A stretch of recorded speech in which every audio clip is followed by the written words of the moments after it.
First generation of war और second generation of war क्या है, कौन कौन सी जंगें इस तर्ज पर लड़ी गई, किन कौमों को इस दौर में उरूज मिला और किन के नसीब में ज़वाल आया, इस वीडियो में आप ये सब जानेंगे।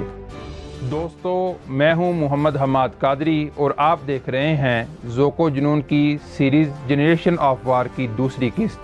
अगर आपने पहली किस्त नहीं देखी तो देखने के लिए यहाँ क्लिक करें। नाज़रीन, 1648 से पहले जंगों के अक्सरियत फ़ैसले मजहबी पेशवा और रहनुमा करते थे।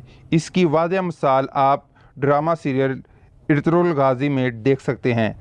अब आप इसको साजिश कह लें या कोई मजबूरी कह लें कि 1648 से पहले के दौर की जंगों को जनरेशन ऑफ वार में शामिल नहीं किया जाता।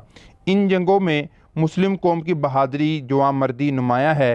मंगोल भी कम नहीं दिखाई देते, लेकिन बाहर सूरत ये जंगें जनरेशन ऑफ वार में शामिल नहीं की जाती।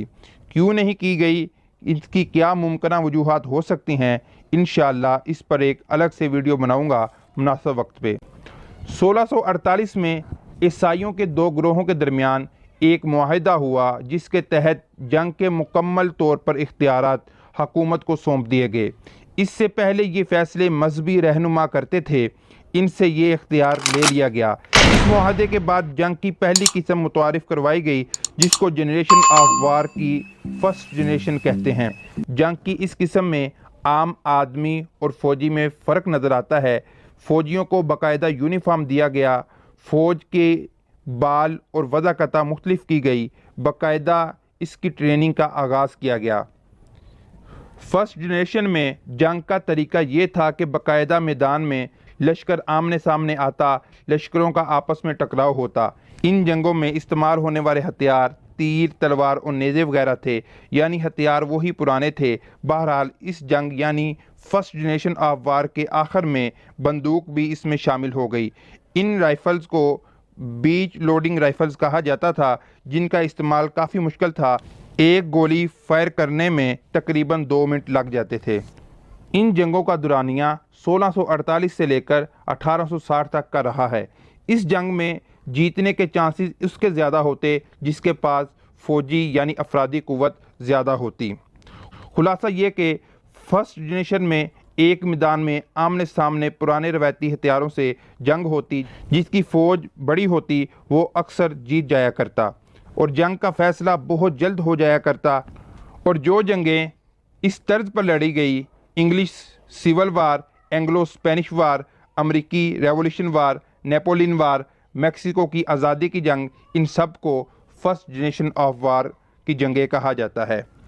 इन जंगों की एक ख़ास बात ये थी कि इसमें जनरल यानी कमांडर फ़ौजियों के तमाम बड़े ऑफिसर मैदान में मौजूद होते। इस दौर में यानी फर्स्ट जनरेशन ऑफ वार के ज़माने में मुसलमानों का मकाम बुलंद रहा। बहरहाल मुसलमानों को चंद एक शिकस्त का सामना करना पड़ा। ईसाई इस दौर में उभरते हुए दिखाई दिए। 19वीं सदी में सेकंड जनरेशन ऑफ वार का आगाज़ हो चुका था। इन जंगों के आगाज़ की वजह यह थी कि बीच लोडिंग राइफ़ल, जिनका इस्तेमाल बहुत मुश्किल था और उसकी गोली थोड़ी दूर तक जाती थी, इनको एक नई शक्ल दे दी गई जिससे इनका इस्तेमाल मज़ीद आसान हो गया और इनकी रेंज ज़्यादा हो गई। और ये कि अब इनका निशाना बहुत बेहतर हो गया, दूर से आते हुए दुश्मन को शूट किया जा सकता था। इन जंगों का तरीकाकार ये था कि फ़ौज को छोटे छोटे हिस्सों में तकसीम किया गया, इनको बेहतर हथियार दिए गए। इन जंगों में कैमोफ्लेज यानी छुप कर जंग करना भी शुरू किया गया। इन जंगों में बंकर्स बनाए गए।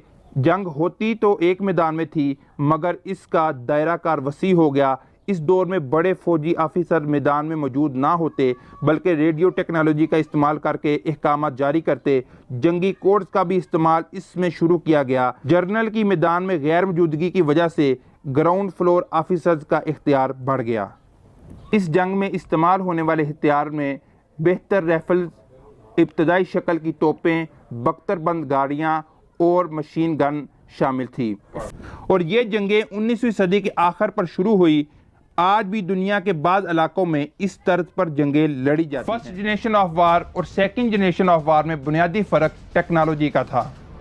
फर्स्ट जनरेशन ऑफ वार में फतह का इन्हिसार फौज की तादाद पर था, जबकि सेकंड जनरेशन ऑफ वार में फतह का इन्हिसार असले ने ले लिया। जिसके पास असला ज़्यादा होता उसके जीतने के चांसेस उतने बढ़ जाते। सेकंड जनरेशन ऑफ वार की तर्ज पर लड़ी गई जंगों में अमरीकी सिविल वार, पहली जंग अजीम, स्पेनिश वार, ईरान और इराक की वार शामिल हैं। इस दौर में मुसलमान जवाल पजीर होना शुरू हो गए। इनकी किस्मत का सितारा मानिंद पड़ गया। हर तरफ शिकस्त इनका मुकद्दर हो गई। ईसाई जो कि फर्स्ट जनरेशन ऑफ वार में उभरना शुरू हुए थे, वो अब मुकम्मल तौर पर हर जगह अपना होल्ड जमा बैठे थे। जंग की ये दोनों किस्में अपने अंदर लातदाद भयानक दास्तानें समेटे हुए है, पर उफ इंसान का शौक यहाँ पर भी पूरा नहीं हुआ। इसने थर्ड, फोर्थ और फिर फिफ्थ जनरेशन भी बना डाली। फिर तारीख गवाह है कि इंसान के लिए इसके बनाए हथियार ही अजाब बन गए। दोस्तों, ये तो थी जनरेशन ऑफ वार की दूसरी किस्त। अब हम तीसरी किस्त में थर्ड, फोर्थ और फिफ्थ जनरेशन ऑफ वार के बारे में जानेंगे। तब तक के लिए अल्लाह हाफिज़।